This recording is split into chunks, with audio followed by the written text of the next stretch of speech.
Audible Altimeters, what are they, and why you should jump with them.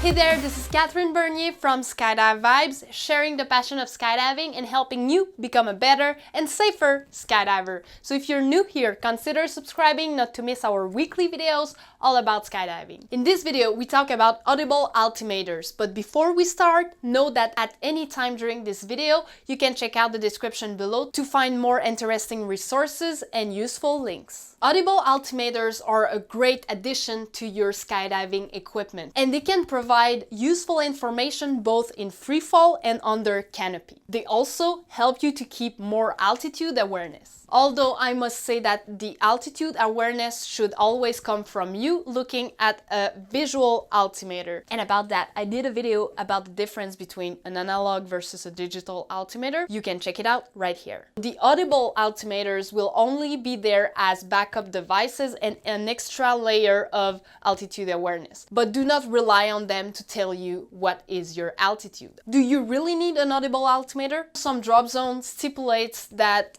Audible altimeters are required for certain disciplines such as free flying or wingsuiting. So to make sure, ask your local drop zone what are their requirements in terms of Audible altimeters. Also, you might find that some associations are not recommending it. So it depends on where you are in the world and what your skydiving association is recommending. So what are the Audible altimeters really? Because yes, they do sound just like that when you're at a certain height, but you should know that it's not only meant to have alarms during the free fall.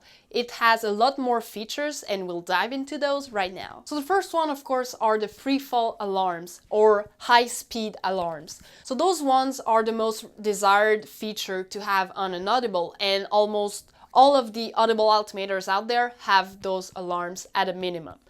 As example, don't laugh. Well, I'm jumping a really old Audible altimeter. Let me know in the comments if you know this one. So it's a pretty old one called Timeout, and it actually has only 2 buttons, no screen, nothing.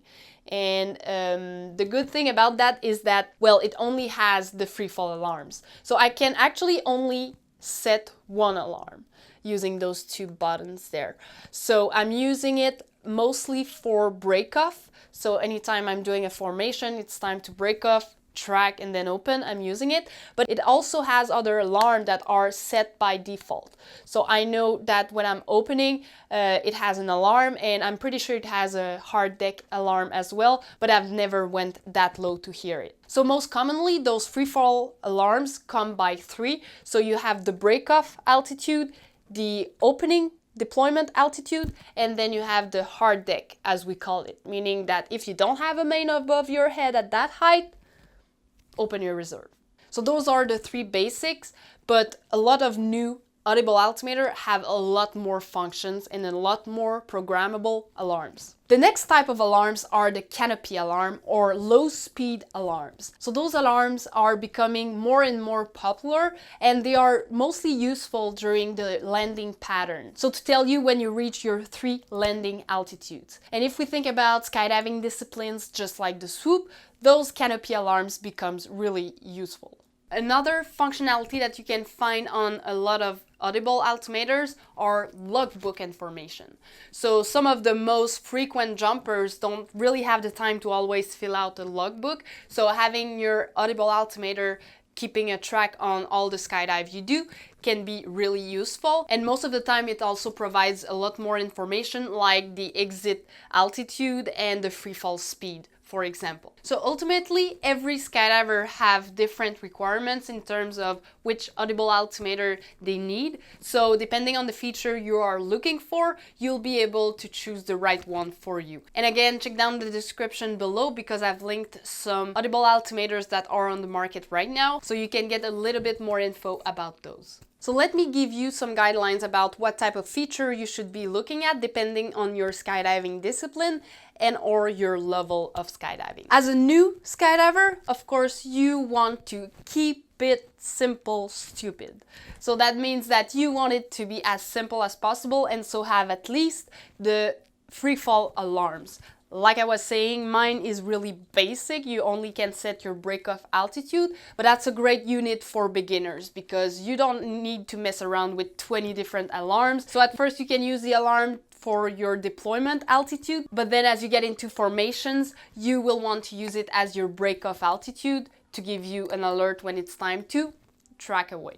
As you become more experienced in the sport, the logbook functionalities will be something you will be looking at. For big way organizers or AFF instructor, having 4 alarms can be really useful, mostly because in big ways you might want to have different break-off altitudes. And for the AFF instructor, since you might want to consider the student deployment altitude versus yours, the 4th alarm becomes also useful. For the more advanced skydivers that are doing competition, having a redundancy in the Audible Altimeter is preferable. And so some of them are jumping with 2 Audible Altimeter, and for that matter, most of the time the second one is the really cheap option. Finally, if you want to dive more into canopy piloting, you want to choose an Audible Altimeter that also have low speed alarms, so under canopy, and so to better perform in your landings. So I'm planning to do another video about all the different Audible Altimeters that we can find on the market with all their features, so that you can make a wiser decision on which fits you the best. And so when the video will be done, it will appear right here and you'll be able to click on it to get access to it. Alright, so I hope you've liked this video. Like it if you did, and consider subscribing not to miss our weekly videos all about skydiving, where we do gear reviews and also safety skydiving videos and a lot more, so you don't want to miss those. On that, I tell you, keep jumping and blue skies. I don't think you